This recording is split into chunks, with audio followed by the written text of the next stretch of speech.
here in the perimeter, there are no stars. Out here, we is stoned, immaculate. Hello and welcome. This is the C86 show. I'm David Eastaugh. As you know, we love a special guest. This week it's going to be the turn of the composer, guitarist and bass player. It's the one and only Deb Googe, who I spoke to very recently to find out more about life, love, poetry and all that other groovy stuff, and has very recently collaborated with Cara Tivi to produce a new album called The Golden Thread that's available on the various Bandcamp page and various other places. I will put a link in the notes below, but that has come out on the Tiny Global production label, and they've also worked with people like Primal, Thurston, Snowpony, and obviously My Bloody Valentine. And Cara Tivi has worked with people like Billy Bragg, Blur, Everything But the Girl, Lilac Times, The Opez, and many more. But anyway, this is Deb in conversation. So after 7 minutes of interesting but casual chat, we get down to the exciting subject of the early formative years. Deb, it's over to you. Yeah, I'm a little bit older than you, but just by a couple of years. So yes, you would have been similar. I mean, but I think. I mean, I'm the youngest of six. So I grew up listening to my siblings' choice first. But I guess the first thing that I chose to be into was it was like glam stuff. That was the first thing I felt was my own, Maybe like just before that, Donny Osmond, when I was very young, I was a big Donny Osmond fan. Oh, yes. And then the Partridge Family. Yes, the David Cassidy, I know. Very early 70s. And then that kind of segued into glam rock, which I think a lot of people of our age got into, really. It did seem very exciting. I mean, there was Donny. There was also the Osmonds with Crazy Horses, which was just one of the most thrilling songs. And then it was Alice Cooper's Schools Out, which also seemed rather rebellious in 1973, I think. I don't know. So you had six. Children, well, not you, but you were one of six. Whereabouts were you in that sort of... I'm the youngest. Oh my God, me too. Well, I was actually one of three, but there was a bit of a gap between me and my other brothers. So, that was a bit of a different one. So, so you would have had a lot gaps between us. Right, my God. The biggest gap was 3 years between me and my next brother up, but there was 10 years between me and my oldest brother. So right. And were they all kind of playing different music? Because I remember talking to somebody recently and they said that they were one of a lot of children, and they just said every room had a different music kind of soundtrack coming out of it. Yeah, I mean, I don't think all my siblings were into music, but like my mum and dad would play one type. My mum and dad, like, they played stuff like the Chieftains and the Dubliners, Irish folk music. They're not Irish, by the way. I don't know why. They were just into Irish folk music and English folk music, Mickey and Griff and stuff like that. Roger Whittaker, and then the kind of the most modern thing they played probably was the Beatles. Yes. Which, were kind of everywhere at the time. Yeah. So there was that. And then my oldest sister was the only one who had her own, she had a tape to tape, which her boyfriend gave her. That was a little later. But she only had one reel, and it was the Everly Brothers. So I remember hearing the Everly Brothers, but actually loving it, like really like sneaking into our room, because we shared a room, and I would have to go to bed first, so I'd listen to her reel to reel, just to the Everly Brothers over and over again. And she also had a transistor radio, which I again used to sneakily listen to, like Radio Luxembourg, and then I'd fall asleep and she would come and tell me off because I'd run the battery out, and Yes, it was always true. Yeah, batteries in those days, that was quite a big thing, wasn't it, really? Yeah, I'm glad you mentioned Roger Whittaker, because I remember, I think my mother had Radio 2 on at the time, and, in the kitchen being there listening to this kind of soundtrack of the Carpenters and Burt Bacharach and Roger Whittaker, which I was quite struck by the lyrical content of some of his songs. There was a sort of romantic kind of melancholia to some of his kind of songs, actually. Poor old Roger. So, yes, and kind of stories, which were quite interesting as well. So when did you start playing a musical instrument quite early in life at this stage? We didn't At home, we had like one of the. It wasn't actually a Bontempi organ. It was a sort of cheap version. You know, those organs where you'd have a small keyboard, and then at the side there were buttons that were chords. So we had one of those at home. My dad had a mandolin, which I don't ever really remember him playing, and I certainly never touched. So I didn't like when I was very young. I didn't, but when I was about 14, I guess maybe 14, 15, at school we put a band together as a sort of school project, and that was the first time I ever even considered that I might be in a band. But I didn't have an instrument. I was told by Karen Duffy, who was the guitarist, and she was a guitarist by virtue of the fact she had access to a guitar because her brother was a guitarist. Yes. Karen was going to play guitar. I would play bass, which I didn't have. Joanne would play the drums, which she didn't have, and Elisa, what was she going to? I don't know what she was going to play. There was 4 of us. Right. None of us had an instrument, but sort of later, sometime later, it did actually sort of like half those people dropped away, and I did actually end up in a band with Karen. And my parents bought me a bass from Woolworths, and it was a sort of Christmas birthday present, a joint present. And that was my first bass. I think I was around 15 then. Right. This wasn't the Bikini Mutants then? It was pre that. Yeah, that was like a year or so, a couple of years before that, whilst I was still, yeah, I'd say it was about 14 or 15. I was still at school. Bikini Mutants happened after I'd left school. Like, probably, I think we started that around 1979, 80, something like that. Yeah. And that was more because by this point, punk had happened. And of course, that completely changed music for a lot of people. You know, before that, it was like you kind of felt like you had to play. You had to be able to play to be in a band. And I couldn't play, obviously. Like most people when you start, you couldn't play. And then I could play very rudimentary things. And then punk came along and it didn't really matter how rudimentary. In fact, the more rudimentary, the better. So it completely appealed to me for that and many other reasons, you know. So Bikini Mutants was my first sort of proper band, if you like. Although we weren't in any way proper, and we were pretty terrible. Yes. Well, what was the first gig you went to? First gig I went to? Yes. God. What's the first gig? I can't even remember. It's often quite a moment, isn't it? The first gig is the one that you think, my God, this is the sound, the lights, the darkness, the kind of the anticipation. People walking on stage who are these gods. It's often... I think it would have been. I went to see the Bay City Rollers when I was about 14. My God, that must have been a bit of a scream fest. Yeah, it was. It was at Taunton Odeon. And so I was a massive Rollers fan. But I was too young to go on my own, and I lived in Yeovil, which was about sort of 25 miles away. So my dad had to drive me, and my brother came with us for some reason, and they all came into the show. So there were all these like cool girls in their Rollers kit and everything, and I tried to make my Rollers jumper before by cutting the cuff off and pinning it to the upper sleeve, and it all went horribly wrong, and it ended up still with pins left in it because I didn't have enough time.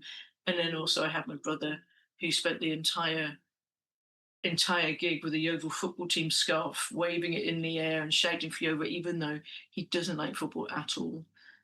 I don't know why he chose to do it. I think just to embarrass me. And then my dad, who was just sat there with his fingers in his ears the entire time. So it was a kind of mixed experience, but it was sort of magical as well, you know.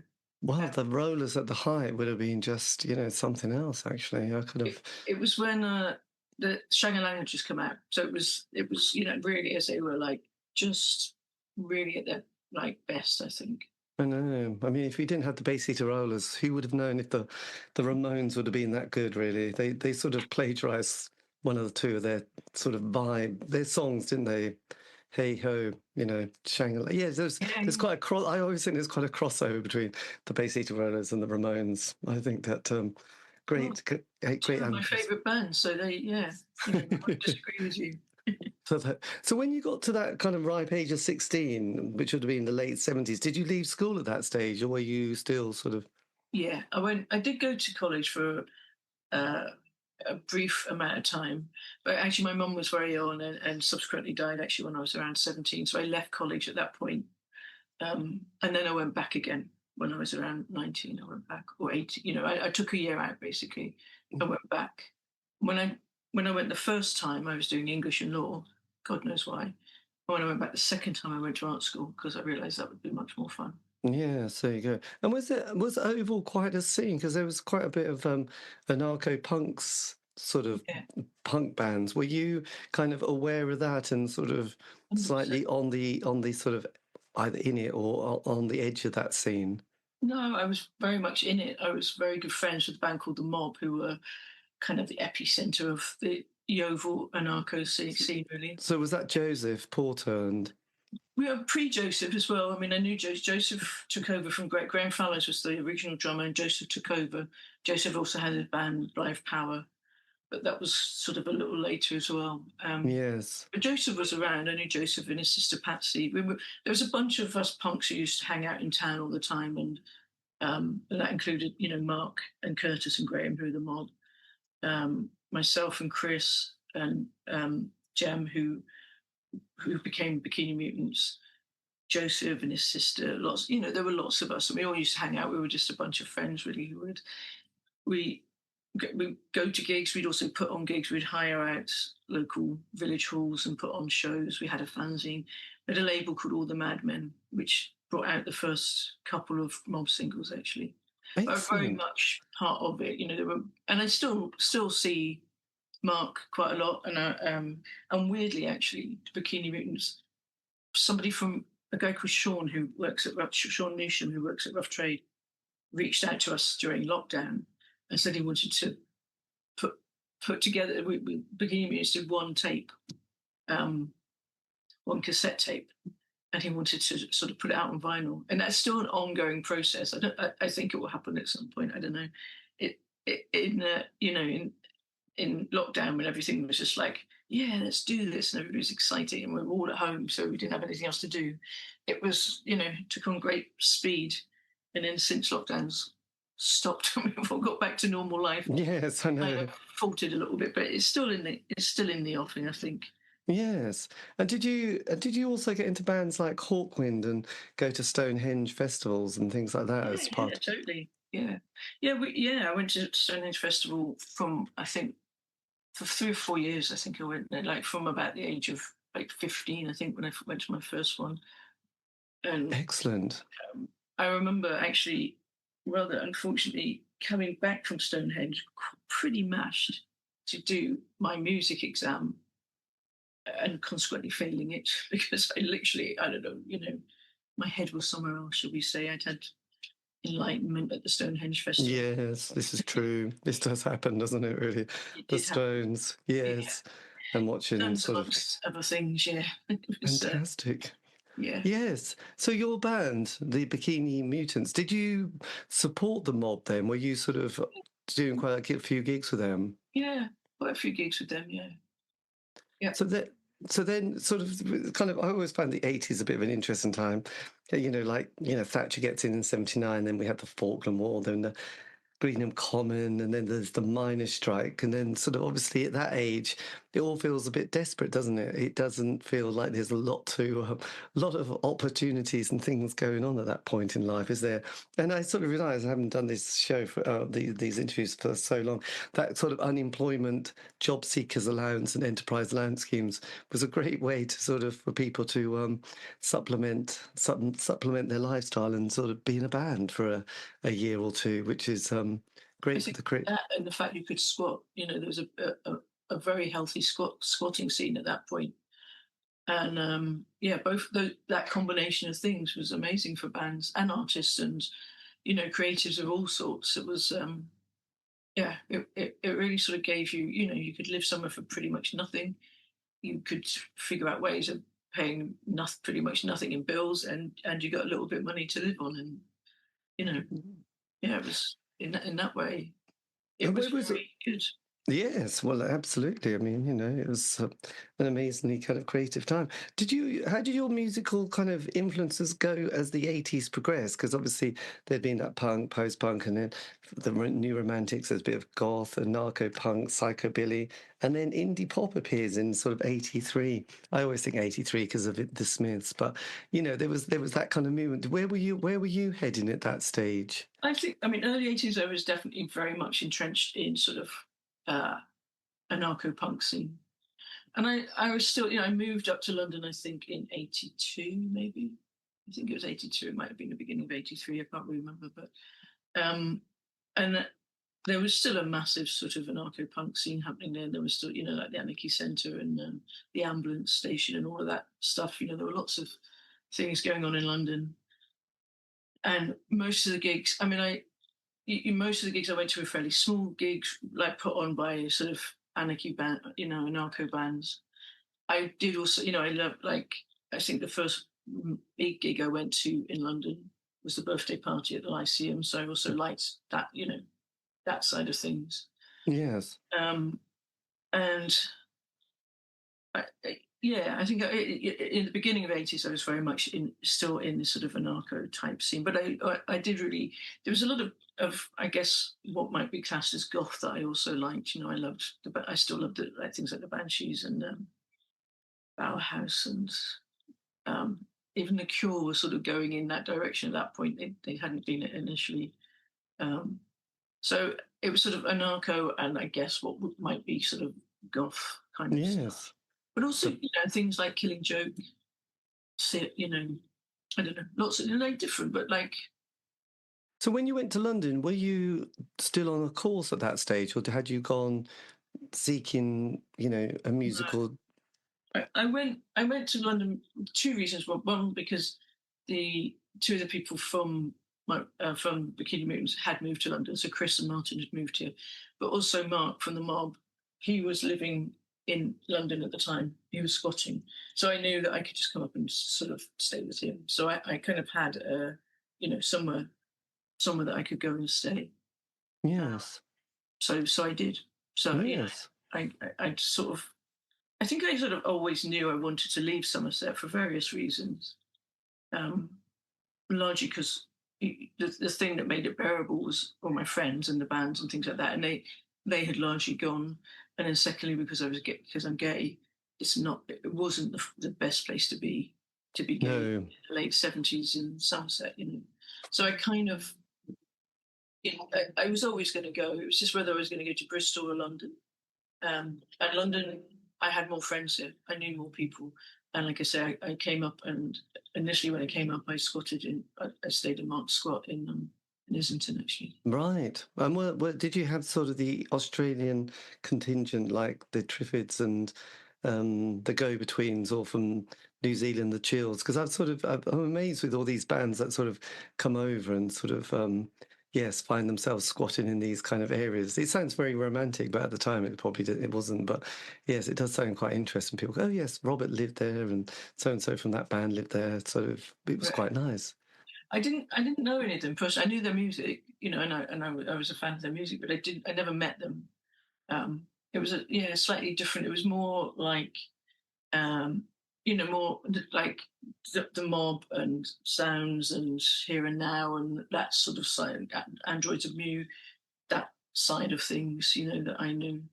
Were Thatcher on acid? Were they about at that stage?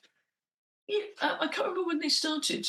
Actually, Thatcher on acid. I think they probably did start. I think after I'd left Jovo, sort of around that point, so early '80s. Yes. Would have been around, yeah. There was just a lot of tribes going on, wasn't there, actually? And then sort of the mid-80s, this is when you join My Bloody Valentine. How does that come about? Because they've been around for quite a while, haven't they? They've been in Dublin. They've been in Dublin under a couple of different names, and then as My Bloody Valentine, they basically were offered a show in Holland, and they just upped sticks and went to Holland, and they played that show, and they stayed in Holland for I don't know, a month or a couple of months or something. Found some more shows. She may have been a bit longer than that, because I think Kevin was working in a flower market, so it might have been a bit longer. But they stayed there, and they basically exhausted the scene where they were staying, and then they went to Berlin. That's right. Was David in the band at that stage? Dave and Conway? his girlfriend Tina, yeah. So Yes. Dave was the singer, and they didn't have a bass player. Tina was, they had a keyboard player, Tina. So the four of them, Kevin and Colin and Tina and Dave, went to Holland, and then left Holland and went to Berlin. And in Berlin, they met um, this guy Dimitri Hegelman, and Dimitri was in a band called Leningrad Sandwich, and Dimitri also ran a record label, and Dimitri ended up putting out their first record, This Is My Bloody Valentine, on his label. Right. And the singer in Dimitri's band, Leningrad Sandwich, is a woman called Annie, who was my girlfriend at the time. So she spent half her time in London and half her time in Berlin. She went between the two to be, So, so they met Annie basically through their connections with Dimitri. And when they decided they were going to move to London because they could squat and they could sign on and all this, they could just basically live. Tina had said she didn't want to be in the band anymore, so they asked Annie, because they knew that she lived in London, if she knew any bass players, and Annie mentioned me. So when they moved to London, Colin gave me a call, and that's how we. Oh, that's good. I'm sure from memory now because I read that book by James Brown, or the first part of his book. The writer, not the singer.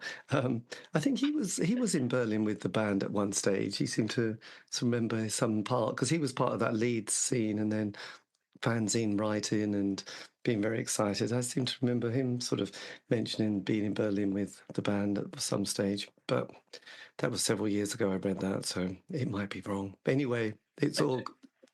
I mean, I've met James, but, much later. I haven't read his book, I have to say. So.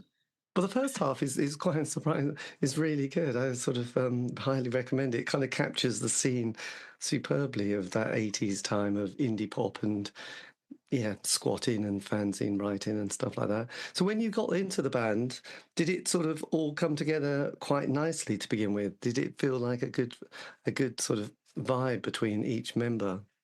Yeah, I think so. But the thing is, they never told. Like, I went for an audition, and they never actually told me I got in the band. They were quite shy, I think, and they didn't actually tell me, and they told me sometime later that I used to. There was a thing about sort of cutting the sleeves off your T-shirt in those days, and I cut the sleeves off my T-shirt, which means that the armholes are quite wide and open, and I never used to wear a bra. And I think that one of my boobs popped out, and they were just too embarrassed to say anything, so they could barely look at me, let alone say, "You're in the band." They just said, "Well, the next practice is so and so," and I went back, and and it just carried on like that. So yes, I remember that. Actually, that fashion is quite something, actually, isn't it? If you want to sort of be very authentic, cutting the arm thing and the big... you get juice, I know. Quite a lot skinnier at the time, and the neck thing as well. I know. I know, we'd love to follow. And then you signed to Lazy Records, didn't you? Which was the home of the Primitives, I believe. Yeah, it was a bit after. Yeah, we had records out before that. We signed, first of all, we never signed. We had a record out on Fever Records, the first record, a record called Geek. That was on Fever Records, and they were a label that we used to rehearse down at a place called Salem Studios near Euston, in a basement near Euston, and a couple of guys there ran a label, and they put out our first record.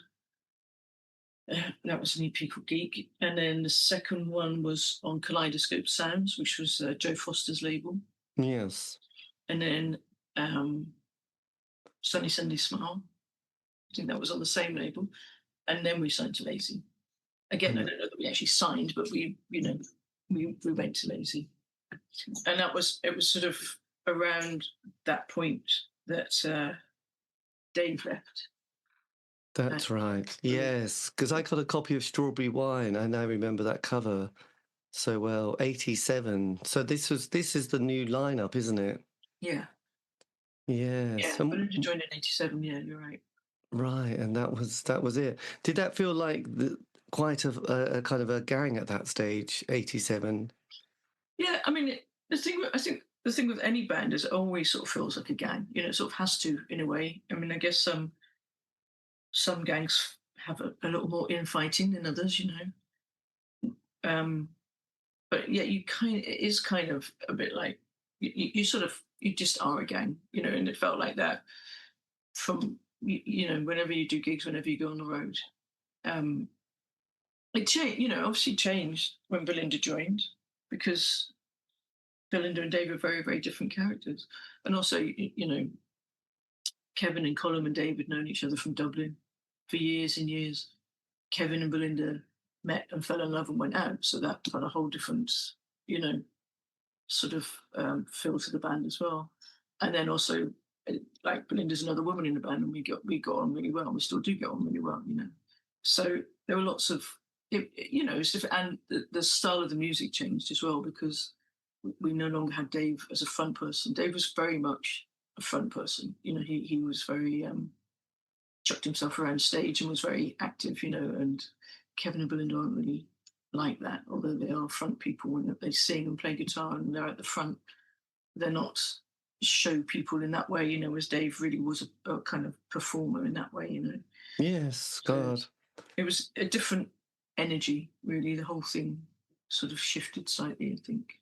Yes, well, yes, it's interesting. It's just thinking of the Fleetwood Mac kind of lineup there with the two women in the band and the relationship in there as well. It's like the indie pop version, isn't it, really? Yeah, although Or not. Colin is no Mick Fleetwood. No, this is true. And then Alan, so does Alan McGee, is he sort of sniffing around the band at this stage with No, he radio? wasn't sniffing around at all. In fact, I think he had an idea in his head that we were just very twee and he had no particular interest in it, in us rather. And then we played a gig supporting his band, Biff Bang Pow, in, I think it was in Canterbury. Right. I'm pretty sure it was at Canterbury Arts Centre, or Colchester, I don't know. No, Canterbury, I think. Something beginning with C, and I probably made that up anyway. But yeah, we basically supported his band, and then so he saw us live, and luckily for us as well, we'd done a tour with the Pixies. We were pretty tight at that point, and I think he was actually quite surprised that we were like live. We were quite different from how he expected us to be. I think he'd heard, you know, like he'd heard Sunny Sunday Small and things like that, but I don't think he was, you know, particularly blown away by it or anything. But live, we were definitely a bit more powerful than he thought. And so he sort of after the gig, he just said, "If you want to put a record out with Creation, you know, and Amazing. do what you like and how you like it and whatever." And it was like, yeah. Were you, because I was a bit obsessed with just a little bit, people like Husker Du at that stage and Sonic Youth. Were they kind of coming on your radar as well, those kind of... Yeah, definitely. Especially... Yeah, 100%. Husker Du, yeah, and Sonic Youth, I think, at that point were on all of our radars, and it was very, you know, and it was kind of part of, you know, what changed the way we did things and how we listened to things and yeah, for sure. Yes, because that was an amazing single. You Made Me Realise, wasn't it? Can you remember how that song came about? Because it just kind of, there was that, and then Feed Me With Your Kisses just after that. But those two just, it's suddenly the moment the band sound incredibly good, don't they? Yeah, well, thank you. I mean, it was done in the studio. It wasn't like something that we, you know, had worked out together before anything.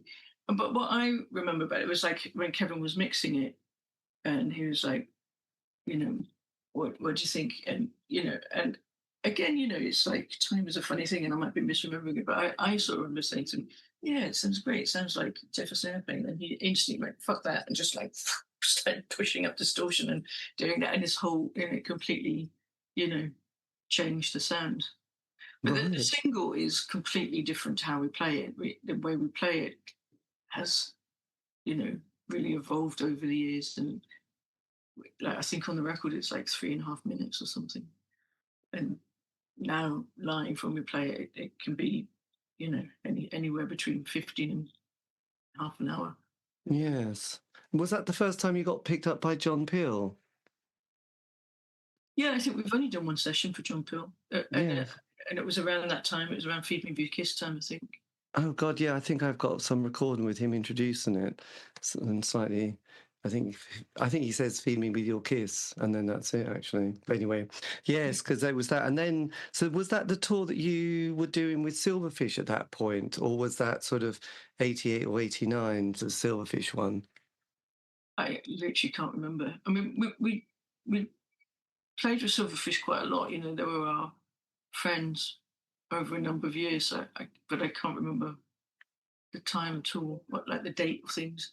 Things get sketchy after 40 years. Well, they do get a little bit. So they do. When did you do your session then? Did you do a John Peel session at that stage? Like well, as far as I remember, we've only done one, and it was around Feed Me If You Kiss time. So that would have been at like 89, isn't it? Yes, that was. Yes, I think it was recorded September or 88. 88, yeah. Okay. Right, there you go. And then you did the tour, which was quite amazing, really, wasn't it? Yes. Were you kind of excited with the kind of response you were getting from the crowds? Because my memory was that it was absolutely rammed and people were sitting on the stage. I'd never seen that before, just in a rather casual way in Norwich at that stage.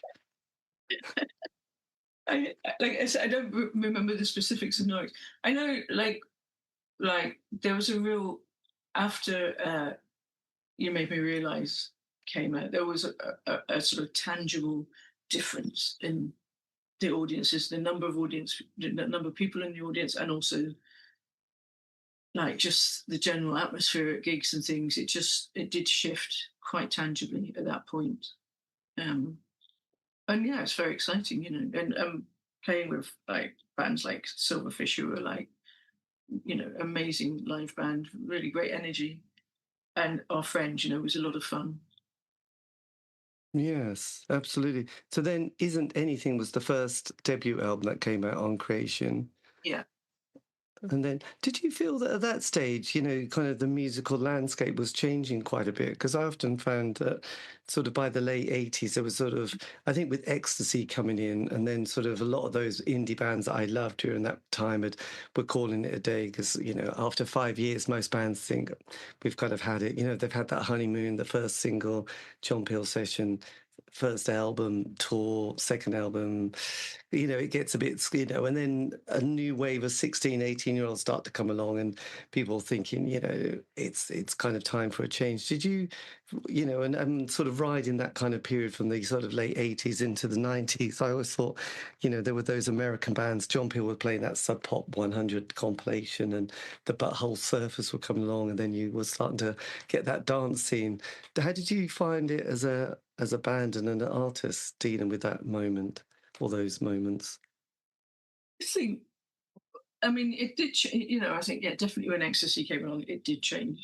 It changed the face of bands. It also changed, uh, like the dancing.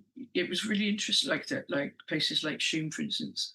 It was really interesting going to those places and seeing what would have been like just like laddish blokes all actually being lovely and hugging each other, and, you know, instead of being jarred up and thumping each other or getting arsey. Everybody was very lovely, you know, and an interesting shift. And also for me, there were some like really amazing things happening, with, particularly with bass sounds. You know, there was a lot of different productions coming along, which I liked a lot. It was really interesting. I don't think we ever like you know, I think we've always, like all of us, are always very interested in what was going on around us and musically what was going on. And I think music always changes and evolves, you know, and you sort of take bits you like from all sorts of bits and leave the bits you don't like. And, you know, and I think it would have been pretty dull if things had just stayed exactly as they No, were. God, yes, it would have been. There's only so much jingly jangly indie pop you need in life Yeah. before you kind of think, okay, I don't need another collection and Yeah. another band. But it was, you take a bit. I loved the John Peel show just because he had such a eclectic taste in music that you'd listen to, Yeah. Well, Bulgarian folk or the Bundy Boys or early rap music or indie pop or Napalm Death, and it's it's just it's quite nothing like nice. John Peel, and it's hard to put over to people who don't know him what just how important he was for people of our age. He was just a unique voice, and that show from sort of 10 o'clock to midnight, you would just sit and listen, and anything. It was just like you never quite knew what you were going to get. Some of it I didn't like at all, and some of it I really liked, and but it was you just always listen because it's fascinating, and like I said, there was just nothing like it. Yes, I know. I've been lost ever since, really. Yes, it's hard to know where to go. Thinking, I don't know. Is this, it felt like he did all the work and said, I think this is probably the best reggae track I've heard this week. So have a listen to this, and this is possibly, and it felt like he'd curated it really well, and I kind of trusted him, which is probably a bad thing, but I did sort of also trust him, so it made life a lot easier during that time. And then because you were on Creation Record, then you signed to Sire Records in America. Was that?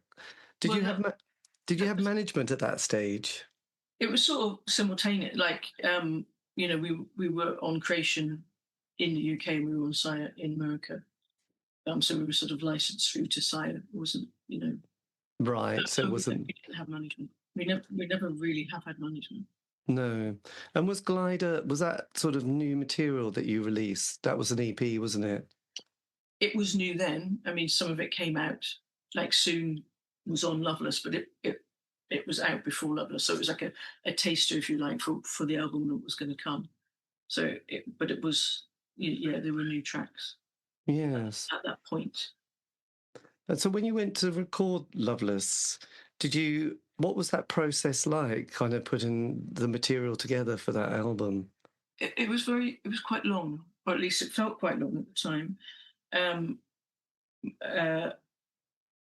Again, my memory of it is that we hadn't worked up the songs beforehand at all. A lot of the songs I think were still in Kevin's head. And we went through several studios. We went through quite a few different engineers. We had lots of different things, and it was a long process. Were you relieved when it sort of eventually was like, right, we can go and tour it? Sort of. I mean, I think when it was, I was relieved and nervous. Yeah. I mean, when it was finally finished, it all seemed a bit surreal, to be honest.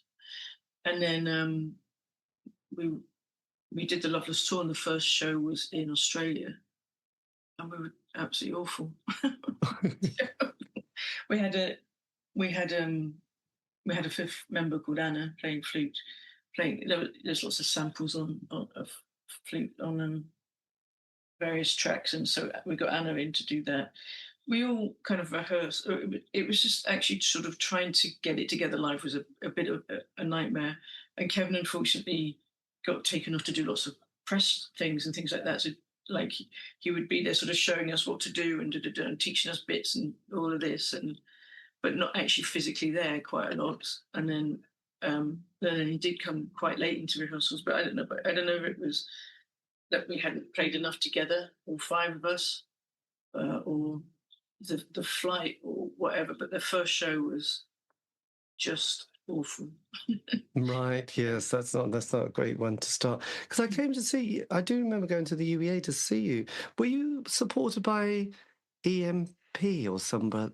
I can't remember the band who was on your tour, the support band. But where was this one? The UEA Norwich. I remember seeing them come to see you there, but I can't remember. I seem to remember a support band that were quite well known at the time.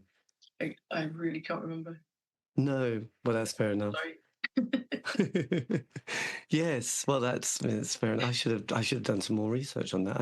I've always remembered the art centre gig with such fondness, and then I sort of think, oh yes, I do remember now the UEA gig, and it was bigger and it was all right, but there was something, and I just seemed to remember there was this much more quite a famous band who wanted to support My Bloody Valentine for sort of getting some sort of street cred. That's the kind of memory of it, actually. I've wiped out of my memory, so I don't know. Can't help you. No, that's fair enough. I'll have a look later. Yeah. So then, after you've done the tour, what happens to your musical journey next? Well, Creation had dropped us basically before we did the tour. So pretty much as the tour started, Creation dropped us. So we toured. We toured for pretty much a year, I think. And then we came back and had to find another label, and we signed to Island Records. And then with the advance from Ireland, we bought a house in Streatham and set up a studio in the house. And then just sort of went mad in the studio really for a number of years. Yes. Yeah. That must have been. That was. I remember sort of doing an interview with John French, who was the drummer for Captain Beefheart and Trackmaster Replicate. It sounded like a horrendous experience for a young person. I guess it wasn't much fun for any members of the house, was it? I mean, ultimately, obviously, you have fun along the way. You know what I mean? But ultimately, I mean, I left because I just I wasn't enjoying it anymore. Colin had already left. Again, I think, yeah, ultimately, it became very surreal and very unproductive. And, yeah, we were just going a bit crazy in there together, really. Yes, it sounds like apocalypse now, really. So then you sort of mid-90s, you form another band. I left My Bloody Valentine thinking I'm never going to be in a band again. I've done it. I've had enough. And within about 2 months, I think I didn't really. It wasn't like I consciously formed it, but my girlfriend at the time was a woman called Kath Gifford, who she was the keyboard player in Stereolab, and she left Stereolab and became the singer in a band called Moonshake. And then she was also doing her own solo stuff. So she had given me some of her a couple of solo songs to listen to, and I basically put some bass to it. And then sort of before I knew it, I was back in a band with Kath, and we formed Snowpony. God, that's fantastic. Yeah. And was that kind of what you kind of needed spiritually as well as emotionally? Yeah, probably. Yeah. I mean, it was, like I said, it sort of happened by accident. It certainly wasn't wasn't in my thoughts when I left My Bloody Valentine, but it happened very naturally. And I guess because we were going out as well, it was like it just happened very organically. And it happened quite quickly, really. She'd been sitting on quite a few songs, and everyone she hand over, I just put more bass to, and then before you knew it, we got. I think there was an EP first, and then an album came out. We did actually sign to a label called Radioactive in. Yes, and this was the kind of John Major New Labour years of Britpop, really, wasn't it? So, did it feel? I mean, it's a great sound to the album. Did you tour with that as well? Did you sort of go on the road? Yeah, we did. We toured a fair amount, actually. Quite a lot more in the States than we did here. We did a couple tours here, but we mostly toured in the States because the label was an American label. Yeah, and we did a few supports tours as well. But yeah, we played a fair amount. Yes. So you did the slow motion world of Snowpony, and then sea shanties or spaceships, which is very. So when that came out, was that towards the end of the band's life at that point? Well, we didn't know it, but yeah, I guess so. I think it. I think it was it was due for release on September the 11th, 2001, and world events took over basically, and our little record sort of got lost, and we never really kind of recovered from that. So Yes. it wasn't like it wasn't like we sort of personally imploded or anything like that. Although actually, Kath and I did split up, but we carried on after that. We were still friends, but no, it was really, like I say, the record was due to.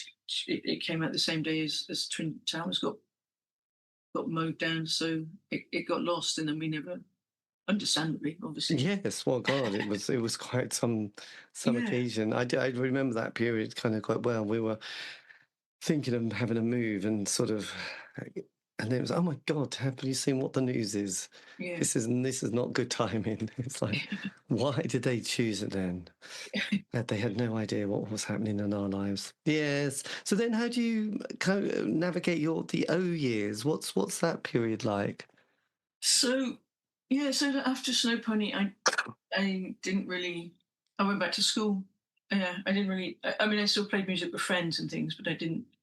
Um, I didn't have any sort of idea of doing it sort of professionally or putting another band together. I went back to school. I went to Birkbeck College at London University and studied humanities and multimedia. And I did that like a degree for four. It was a part time, so it was 4 years. God, that must have been quite a nice break, actually. Yeah, it was very different. I'd never thought of myself in any way as an academic or but I like lots of my friends were always like, you should go and do it. You'd be great. And it was very good for my confidence. And like I always thought, a lot of my friends are academics and they're very bright and all of that. And I always felt a bit like, God, I can't even spell. And they just encouraged me to go and do this, and it was great. It just sort of gave me an excuse to read lots of books that I'd always thought about reading, and time to sort of think about things in a slightly different way. And I think it was a good thing for me to do at that point. Yes, God, it's yes, there's a lot of musicians who have had a similar world time and then going on to teacher training and becoming teachers. But that's that path actually. Yeah, so that was the O years, I did do a bit of teaching. I mean, like further education teaching in my time. I have done that. I did after I was teaching because I was also simultaneously started up. I'd always done a little bit of design and stuff, so I started my own company doing like just design layout stuff and websites have just come in. So Yes. I did sort of trained up in HTML very early on and started doing web pages and things. So I sort of kind of that's how I earned a living, and I did also do a little bit of teaching web design and teaching Photoshop at further education colleges around London. Oh, nice. God, that's interesting. And then the band has reforms, doesn't it? Sort of 2008. Yeah. 2000. Was that a surprise, suddenly having that opportunity or door open again? Yeah, totally. I hadn't, I just hadn't thought about it at all. I'd seen, I used to, like we stayed in contact over the years. I'd go to lunch with Belinda every now and then. Colin, I saw the least because he moved to San Francisco and LA for a while. And Kevin, I used to see the most actually because he had a studio relatively near me. So sometimes I would just see him, bump into him, whatever. And Yes. also I would see him at gigs. We occasionally go to the same gig and I see him. So we were fine. We got on fine, and it wasn't like we didn't see each other loads, but when we did, it was nice to see each other. Nice. But yeah, he just rang up.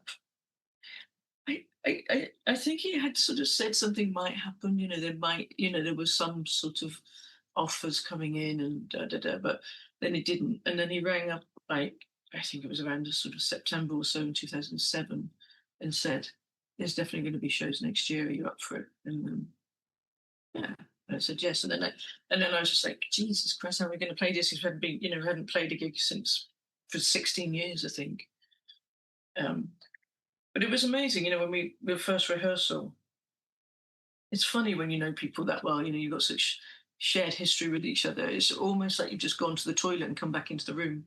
It's like there's a sort of familiarity and comfort and with each other that's always there. You just sort of there's something inherently that's just there. And all the other things, there's hierarchical things that will probably never change, and but you get older and you're just like, this is the way it is.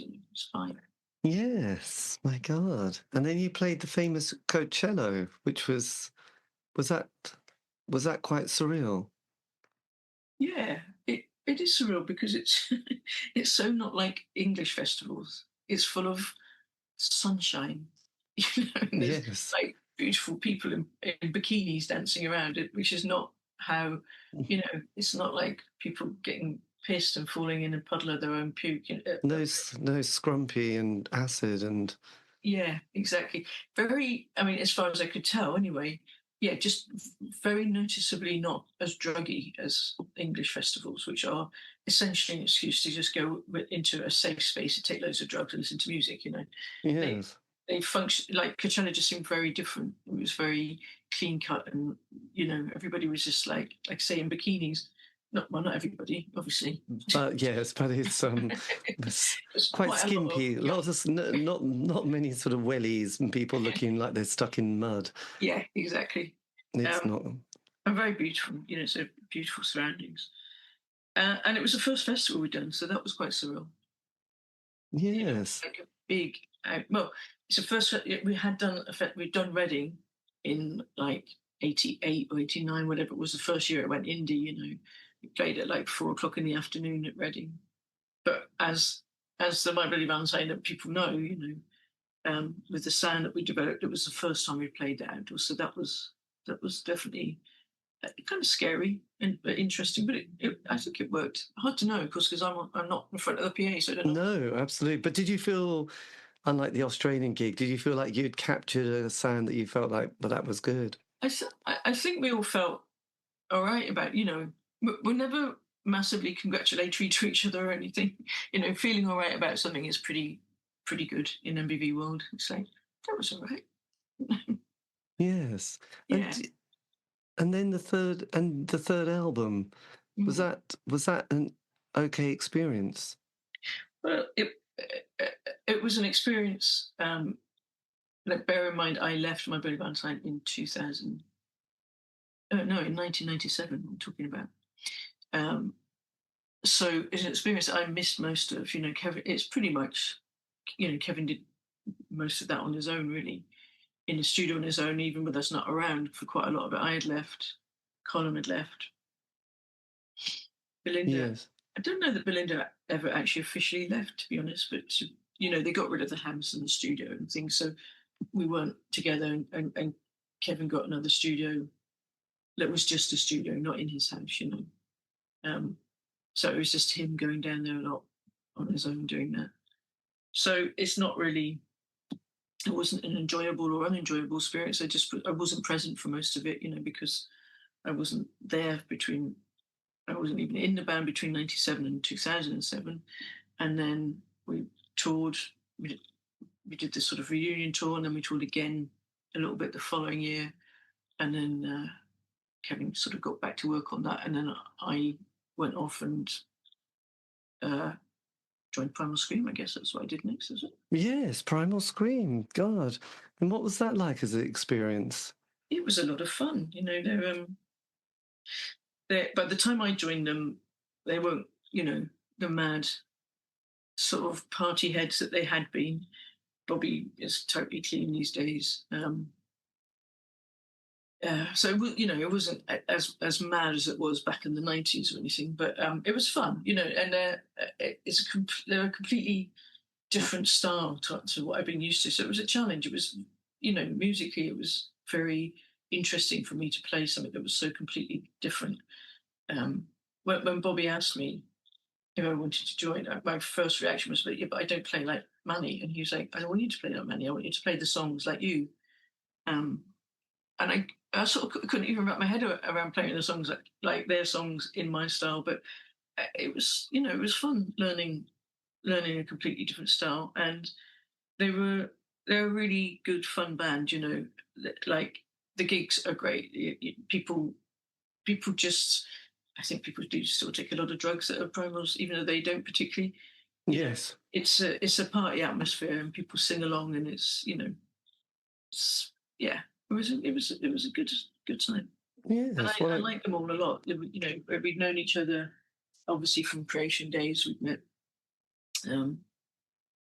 But it wasn't like we weren't like best buddies or anything. But it was like, it was nice hanging with them, and I still, enjoy seeing them, and still sort of I'll go to their shows. Yes. And then sort of 2014, you start working with Thurston. Was that a kind of a dream come true, having the great Thurston Moore to sort of see how he works and collaborate with? Yeah, totally. Thurston's amazing. He's very, and also the other thing that's really great for him is he's so completely opposite to Kevin. Like it's really interesting to work with two people who are like, very sort of seminal in their own right in very different ways and sort of some ways similar, but their working process is completely different. Thurston is like super quick, and he's kind of he like his. I think his favorite thing these days, particularly, is improvisation. It's not always. It's not like 100% how we work as a Thurston Moore group. He'll come in with, songs pretty much prepared, but then he lets you do what you like. He barely gives you any sort of direction or anything. Occasionally, he might say, "Oh, yeah, you might want to pull it back there," or so, but very little in the way of direction. And he works super quickly, like really quickly. The first time, like he just rang me. Actually, I don't think he. I think it might have been James who reached. James, who was the guitarist with Thurston, who reached out to me and asked me if I'd be interested. And then Thurston rang and said, he had some days in the studio coming up the following week, and did I want to come in? Steve was coming over to do some stuff with Lee, but before Lee's tour, he had a couple of days off, so he was going to get Steve to do some drums, and James would do some guitar. And do you want to come in with your bass? And I was like, okay. I had no idea what he meant. I didn't know what he meant even by studio. I mean, rehearsal studio, or recording studio. I had no idea.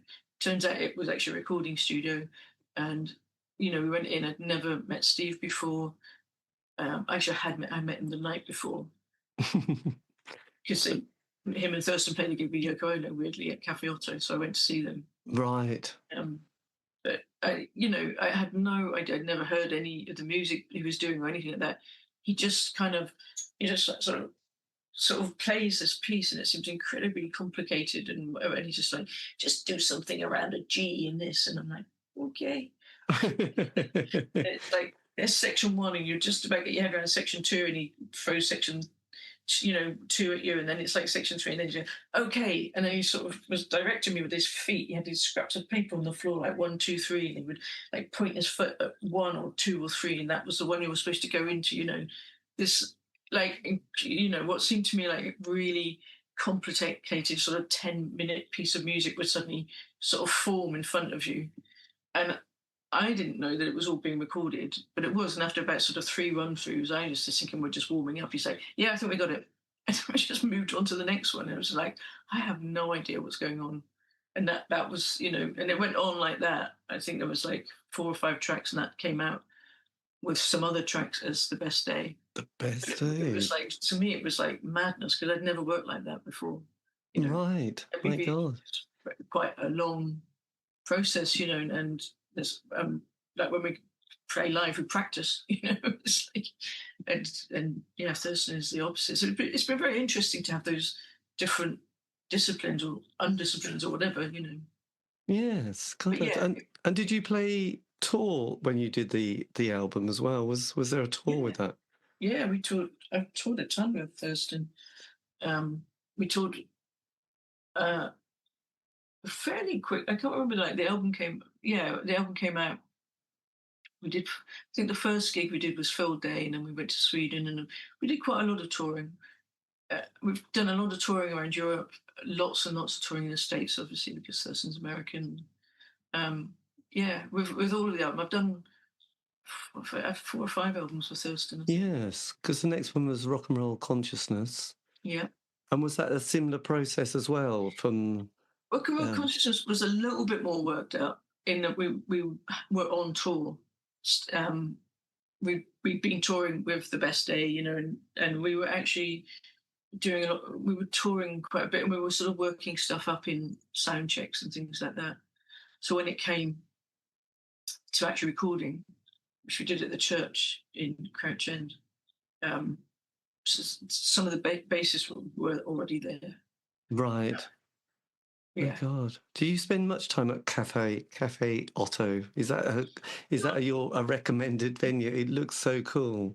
I mean, not loads. I've been there I've been there plenty, but it's not like I'm there every week. There was a point, I think, when Thurston was pretty much there every week, but he's no longer in that area, so he's not there as much. But Yes. it is it is it is a very cool little place. I think people are often surprised when they do go there how little it is. It is a cafe in the daytime, and then by night it's a venue. Yes, I think it's probably like it's just I see the lineup and I just think, God, that it looks so bohemian. yeah, it's an Yeah. amazing like, and it's kind of crazy they're still going. You know, it's like I don't know, maybe 10, 15 years they've been going with really quite extreme left field music. You know, and they manage to keep it going and often have like really, you know, it's often really really busy there. Yes, well, it's amazing. And then there was the next album, By the Fire, that you did with Thurston. Yeah, probably. I'm just gonna say I'm just listening to you. You tell me. Yes, well, I think it probably was. There was Spirit Council, there was Yeah, I By the did that Fire, as well. and Yeah. then Screen Time. So I wasn't sure, were you all Screen on all the, time is like nothing to do with me. I did and what's the new one called? I have to look it up. It's listed something listed. I did I did Best Day, Rock and Roll Consciousness, By the Fire, Spirit Council, and the new one which is called Just Talk Amongst Yourselves. yes, well, why By the, It's called um, Float Critical Lucidity right, that came out last year. right, Or my God. maybe the beginning of this year, I can't remember. But No, yeah, it was 24, wasn't it? yeah, okay, last year. It was his ninth solo studio album, actually. My God, so that's so. Do you feel? I mean, because I often find that a bit fascinating with David Bowie and his lineup of bands and how that just comes about. Does that feel like a very stable thing sometimes being a musician and or unstable thing where you just think, well, I get this project and we do the album, and then we do this tour, but it's all quite. It could just be a year and that's the end of it. How does that feel as a person dealing with those kind of Yeah, unpredictabilities? it is like that, you know, and also you don't know. um, like I said, I mean, I've done a fair amount with Thurston over the years, but you know, Thurston wasn't very well for the last year and a half, so we didn't really tour that album. Um, and you know, MBV weren't like Kevin's still finishing our album, and you know, so there was nothing. That's kind of why I did the solo stuff because I was suddenly like, shit, I haven't got any money, I haven't got any gigs, I haven't got anything, you know. So I wasn't like I'd been hankering after doing solo stuff all my life. It sort of came about by accident because Jem, who's the drummer with Thurston in Europe and the UK, when Steve wasn't playing. Uh, he was putting on a night at the Servants Jazz Quarters in Dalston, and they needed like a third act. And John, who's the electronics guy with Thurston, John and Jen were one of the acts in the middle, and he was saying to John, "Who should we get? Got any ideas?" And John was like, "We should get Deb to make some noise." And I was like, "You should get me to make some noise." And Jen was like, "Why don't you make some noise?" And it just sort of happened like that. I didn't really think he was taking it seriously. I certainly wasn't. But Jem's one of those people that you sort of mention something to, and the next thing you know, he's actually doing it. So about 3 weeks later, he sent me a poster and said, "Is this okay? Is this how you want to go on the poster?" And I was just like, "Oh my God, actually do it." So I I didn't really have the balls to just go on and make some noise. So I did sort of structure some things, you know, and work some things out with a kind of a looper that I've had for years, and make some noise on top of it. Um, but that's kind of how the solo stuff came around because I, I didn't really have anything else. Right. God, I know that is so. I just, would find that so hard to deal with that unexpected quality, really. Mm. It is quite You something. get used to it, you know. You just have to adapt. I think I'm very good at adapting, which is why I can be in different bands. Why I can suddenly find myself with like, you know, no work. And like I said, I have also sort of have this sort of second bow to my string, which is I still do little bits of design and things like that. So sometimes that picks up. Some, you know, it's something that sometimes balances itself out. You know, somehow I've managed to sort of scrape along. Yes. And So how did your relationship with Tiny Global Productions, how did this come about? I was told about them actually by a couple of people. Um, First of all, a woman called Keely, who's on them, and then secondly, a guy called Dave Callahan, who I've known for years and years. Oh, he was in the Wolfhounds In a Wolfband, yeah, that's and right. Moonshake. That's it, yeah. So I've known him, uh, I think like mid 80s, the Wolfhounds and My Bloody Valentine played a gig together. That's when I first met him. And then we've sort of remained friends over the years. I was actually I was at a gig at the Lexington and I was speaking to him and, saying that I'd finished this album. I didn't really want to put it out myself. The first record, the first Deb Googe record, solo thing I put out myself. And it's a split. It was a split 12-inch. So my Jem, the drummer, you know, got me to do the gig, then got me to make a record. But it's his band on one side and me on the other side. Right. We put it out between us basically. So we just paid for it and just put it out. We didn't have proper distribution. We had a tour, so we sold it at gigs. I sold it from my website. But I didn't want to do it that way. I was like, it's just, I mean, I loved going to the post office, but it was just like every day you go there with one record and, queue for 2 hours to send a record off. And so, and also, I just wanted to have proper distribution and nothing else. The record was finished. I wasn't looking, I wasn't interested in an advance or anything like that. I didn't really, or very specifically didn't want to be tied into signing to something for years or anything like that. I didn't think anybody would sign me like that either, but, so I just mentioned it to Dave when I was at this gig that I was sort of looking around at labels, and he mentioned Tiny Global Productions because he's on them, and said Yes. he thought they'd done a pretty good job with him. I think he's had 3 albums out on them, and then weirdly, simultaneously, Keely, who was the support band that night, actually, they were supporting Mickey Bereni.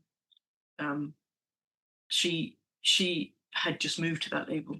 She also, was saying she thought they were pretty good. So I reached out. I actually sent a link to Dave and said, could you pass that along to them? And they came back to Dave super quickly and said, yeah, we love it. We'd love to do something. And then I wrote to John, who runs Tiny Global Productions, and never heard anything back. It was really weird. It was like, oh, that was weird. And then, I don't know, maybe 3 weeks later or something, I get a message from Dave and he's like, did anything ever happen? I was like, that's super weird. I reached out to John and he just never got back. So Dave did, and it turned out, he'd been in his spam for the last 3 weeks and he thought I wasn't answering him and, all of that. But then, when we did talk, it kind of happened pretty quickly. I had a couple of things that I was very, kind of that I wanted to happen. One was that I wanted it to come out quickly because I knew a couple of people I was talking to were like they were interested, but they couldn't get it out until late this year, so late 2025 or possibly even early 26. I knew that my Bloody Valentine was doing stuff then, so that I probably wouldn't, have time to go out and like tour it properly or anything. So I was quite keen to get it out quickly. So that was the first thing. And John was like, "Yeah, I think we could get it out by March, April." And he was true. It came out I think on the 7th or 9th or something of March or something like that. And then the other thing was I wanted it to have some kind of proper distribution, and they work with Cargo, which is great. So that was pretty much what I wanted, and it's just been sort of done on a handshake, and. Yes. So, but this is very much a collaboration. This project, though. This one. Yeah, it's with my friend Cara, who I've known for years and years. I've known her, I don't know, maybe 20 years. We met because Cara's friend Matt met and fell in love with my friend Nikki, and they got married. And because of that, our family got together, as it were. So I met them because Nikki and Matt got together, really. So, and Cara's she's a fantastic pianist and really like she's classically trained, and she's like really into like more in a sort of classical stroke jazz sort of sphere, I guess. But she's Yes. done a lot of session work, and she's worked with people fairly long term. She's worked with Everything But a Girl, Billy Bragg, Blur. She started off, or rather, the sort of first band that people would know was she played in the Au Pairs in Oh, the was that early with 80s. Leslie Woods? Yeah, with Leslie. And ironically, now Leslie's reformed, and Jem and Alex, guitarist from Thurston, are her new drummer and guitarist. So it's kind of weird. So Oh, Cara was her keyboard player back in the 80s, and now Jem, who I play drum, who I'm in the band with, it's her new band. So fantastic. I saw Leslie supporting the Chameleons a year or so ago and was talking about getting back into music. Which is very yeah, exciting. I saw her last night. Strangely, like not playing. I went to see Gina Birch, and she was there. Fantastic. I used to see her quite a lot, many, many years ago. We have lots of friends in common, but she completely doesn't remember me at all. So,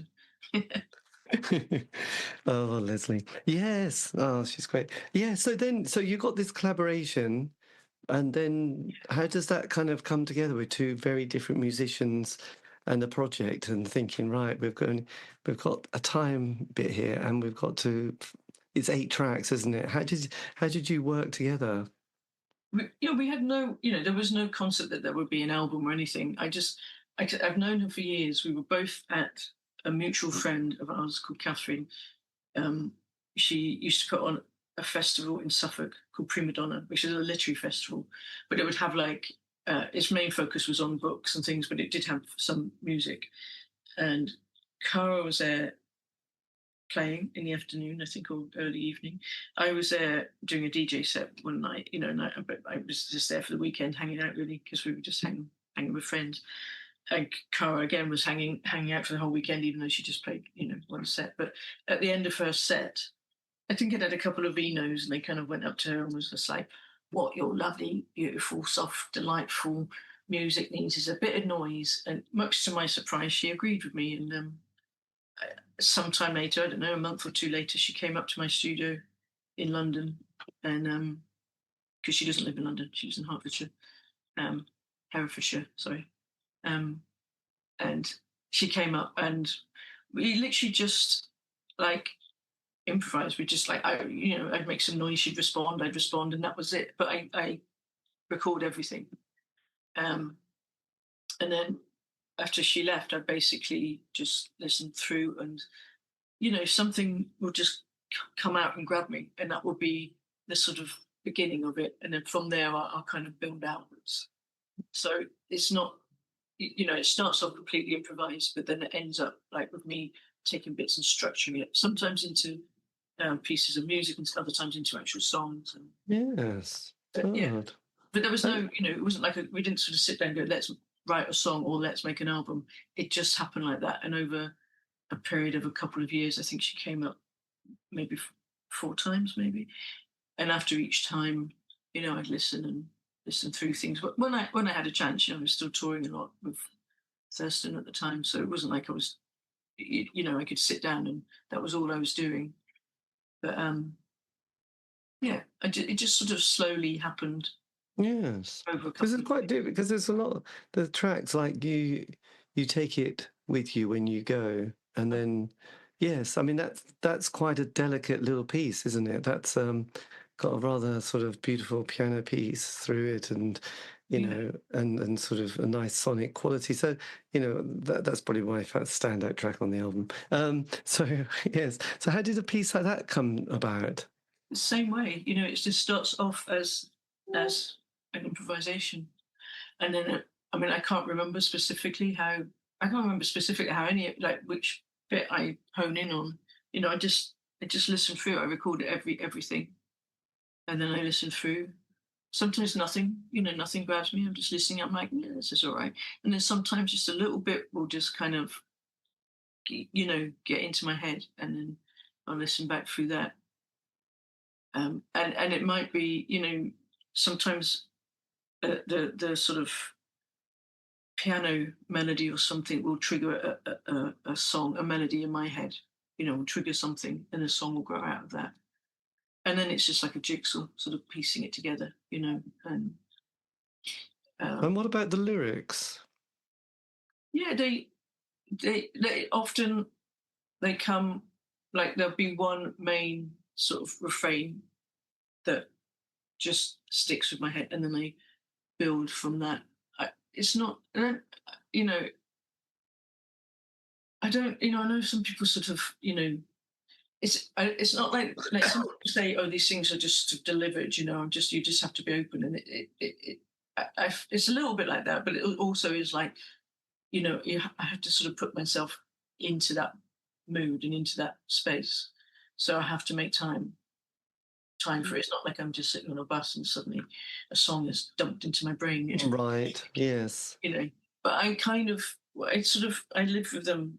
I live with them around me for a while. Like I might have them on my phone and just listen to them to what, wherever I've got with it, you know what I mean? And it might just be like 30 seconds and I listen to it and it just sort of, in my head, it just starts to build. And as I sort of build the sort of puzzle, the sort of sonic puzzle together, then words might occur to me. I'm quite sparing with words. I think I'm not because I don't like really word. It's just that I'm not used to. It's not like I'm a lyricist by trade or anything. It's just, Yes. God, it's an interesting. Is it difficult to know how when a song is complete during this process? When you think, right, I can now say this is done, or could you just keep changing bits forever and ever? I think you could change bits forever and ever, but I'm quite. I sort of get to a point with them. Like I've already I've probably I've done 2 or 3 of the next album, or what might be the next album. Who knows? I might stall at 3. But since that album, I've done like 3 more pieces. And I get to a point with them. Like I certainly know when they're not finished. I'm like this. Just there's something there for sure, but it's not. I haven't got to it yet. And when I kind of get there's 2 pieces at the moment where I'm happy with. They're fine. And I stop at that point, knowing like once everything else is together, I might tweak things. I mean, not major. Nothing. There's just like on one of them, there's something happening with one specific drum. I would like that to flutter and not just be a straight drum. You know what I mean? Like a straight hit. I want it to flutter. It's just things like that start to occur to me when I live with them for a while. But I'm pretty good at going, no, that's fine. I'm moving on from that one. What program do you use for that, all that production? Mostly Logic. Right. My God. That must be, you must have a hell of a filing system. Yeah. I am quite organised, actually, as it happens. Yeah, but a lot of it is, like it's because it's all it's all improvised to start off with, and then as I put it together, it might be that like weirdly the things I will add on later are the more sort of straight things. Like it might sort of be there, and then I'm like, but it needs to be pulled together with like a straight bass line or a straight guitar line or something, or like one straight drone or something that wasn't there in the improv, so that I will put on later. But again, when I'm working it might just be like a sort of 5-6 minute section of what was a 20-minute improv. Right. So I'm aware that there's still another 15 minutes of this I've never bothered to listen to. There's loads of stuff I haven't listened to. Yes. And I may or may not ever listen to it. I don't know. And when you played it back to Cara, how was her response? Was she kind of amazed? Because obviously she's added her bit and then you've added your bit, and then she thought... And it's totally different from when she left. Also, so I think it's kind of hard to remember exactly, because when you improvise things, you don't really know what you're doing, so to remember it is pretty much impossible. But obviously you have a sort of musical language, and I mess with that a little bit because, when I edit, sometimes I flip things around. They're not always in the order they would be. So for her, the pain has been when we went to play it live. she had to sort of score things for herself, which is just like, that's not what I would do there. You know, it's not Right. like naturally where I would go, because I've basically taken something that was like, 2 minutes before and plopped it there because I just want it to be there. I just like the sound of it there. I've ended things where they shouldn't. I got a weird thing about things ending like in a suspense. Not quite where they should end, and that's not Yes. natural. So what sounds or feels natural to me isn't always the same with her, and I chop bits out and I do things that she wouldn't, and I put spaces in where they wouldn't always go, and so yeah, I think they are a surprise, but she's always very positive about it. As an artist, then, this sounds like you're very much more right in the music. Have you changed a lot over the decades then with the way music is and how you sort of want to be part of it rather than being on the sidelines? Because obviously you've taken the baton, haven't you, on this project and have immersed yourself and not a bystander. Yeah, yeah. I mean, I don't think I would have done that, at any other point in my life. I don't think I had to get to this stage in my life to sort of have the confidence to do that, and also not worry about how people would react to it. I think when you've been in a band like My Bloody Valentine, it's very natural for people to compare you to My Bloody Valentine or compare you to Thurston, or you know what I mean.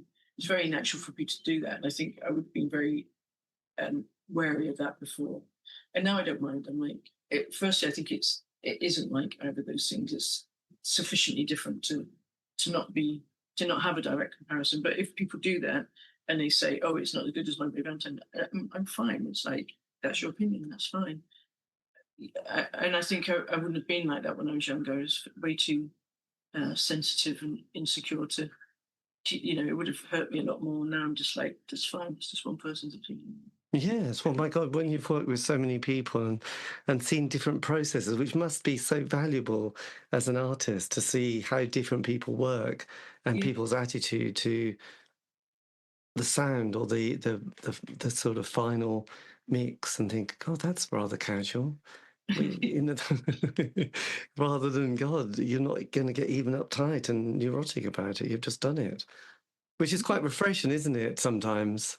Yeah, I think it works. Yeah, it is. It's nice, and I think um, it it's also why I was like I said with the label thing. I literally just wanted somebody who could put it out with distribution. The last thing I want to do is like get tied to having to put a record out for somebody in a certain amount of time. I don't know if I'll ever put another record out again. But having said that, sort of just about finishing the third song. So there's a fair chance I might put out another record. But if I stall at song number 3, fine, I'll just throw them up on Bandcamp and, that will be it. Or I won't. I might just keep them in my cupboard. Yes. Kind of cupboard. Good old Bandcamp, actually. So you've done live shows for this. Have you got any more live dates on this project? Right now on this project, no, I haven't. I basically, we've done quite a bit of tour, a few gigs on this, and the only reason I've kind of put a bit of a hold on it is I've got a couple of shows with Thurston over the summer, and then from September onwards, I'll be concentrating on MBV stuff because we've got some big shows coming up at the end of the year. So, and I knew that then, and as I said earlier, that's why I sort of wanted to get this out early rather than later. So, no, there's nothing. I mean, it's kind of festival season now, and like I said, I've got a show. Weirdly, 2 shows in Oslo. So one in the city of Oslo with Thurston, and then one in a club called Oslo in Hackney in London with Thurston over the summer, and then from September onwards, I'll be doing MBV. So once MBV sort of kicks off, they're kind of fairly, they're big shows, but they're fairly small runs, so that there's like 4 shows in the UK and Ireland, and then 4 shows in November, and then 4 shows in Japan in February. There almost certainly will be some other shows along the way, but once that gets going, there'll be major gaps in between. So I think I might sort of look to be doing stuff around then, but It's quite nice to be able to know that that's there on the calendar, actually, isn't it? And then you know that you can have that intense time when you're not in that project and in a different space that you Yeah. it sort of punctuates the year really, or time, and it must be quite nice actually to have that rather than just an open calendar and thinking, Yeah. how do you get kind of like that kind of tense? I must work because I haven't got that much time left to do it. Yeah. Yeah, or the So opposite, which is a very, very full calendar. I don't think I particularly want to do, like 2 years straight touring either anymore. I've done it, and I really enjoy playing live and I enjoy touring, but I think, as you get older, it's nice to have like it's quite nice to do a week and then come home and then yes, go off. but the first time I ever heard that was when when I did an interview with Niels Lofgren, and he said, "Oh, I get homesick. I can't be away for more than 3 weeks because I just Right. want I can't be away for more than 3 weeks. So that's it.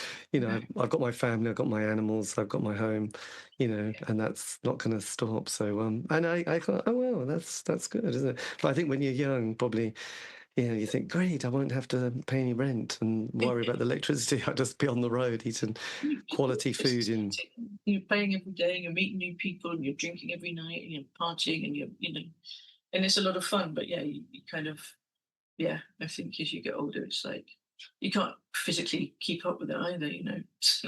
Yes. And is there any new material on the band front, or is there just talk? Yeah, but no, there's definitely new material.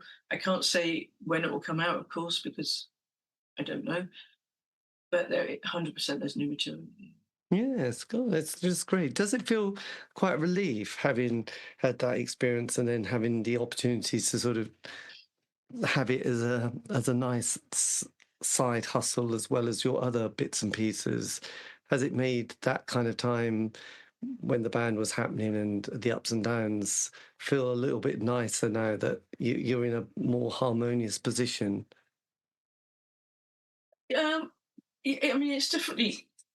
It's a different vibe altogether. Yeah, I mean, it's we all have our life. We all live quite separately, but we all get on well when we get back together. I think we always sort of did, really. I mean, we were never. Obviously, we argued at times. Obviously, because there's four very different people, um, and we know which buttons to push sometimes as well. So, It's always good. yeah. Always good. But we've As always love. sort of been able to, get over it. It's never, we were never, like lots of bands, it's like musical differences. Often that's money, and some bands it's money, and that's always money. And it was never either of those things. It's never been musical differences or money arguments or anything like that. I think we were like literally just going a bit mad before. And when well, we have enough space from each other, and we all have our own lives, and we all respect each other and each other's lives enough to have a nice time when we are together. Yes. So And the joy of age is you realize that you can't take it too much for granted anymore. So yeah, exactly. Yeah. if as the opportunity, if you got it, it's like don't mess it up.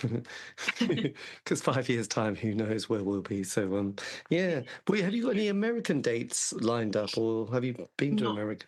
with the Valentine's, you mean? Yeah. Nothing at the moment. Um, yeah, nothing solid at the moment.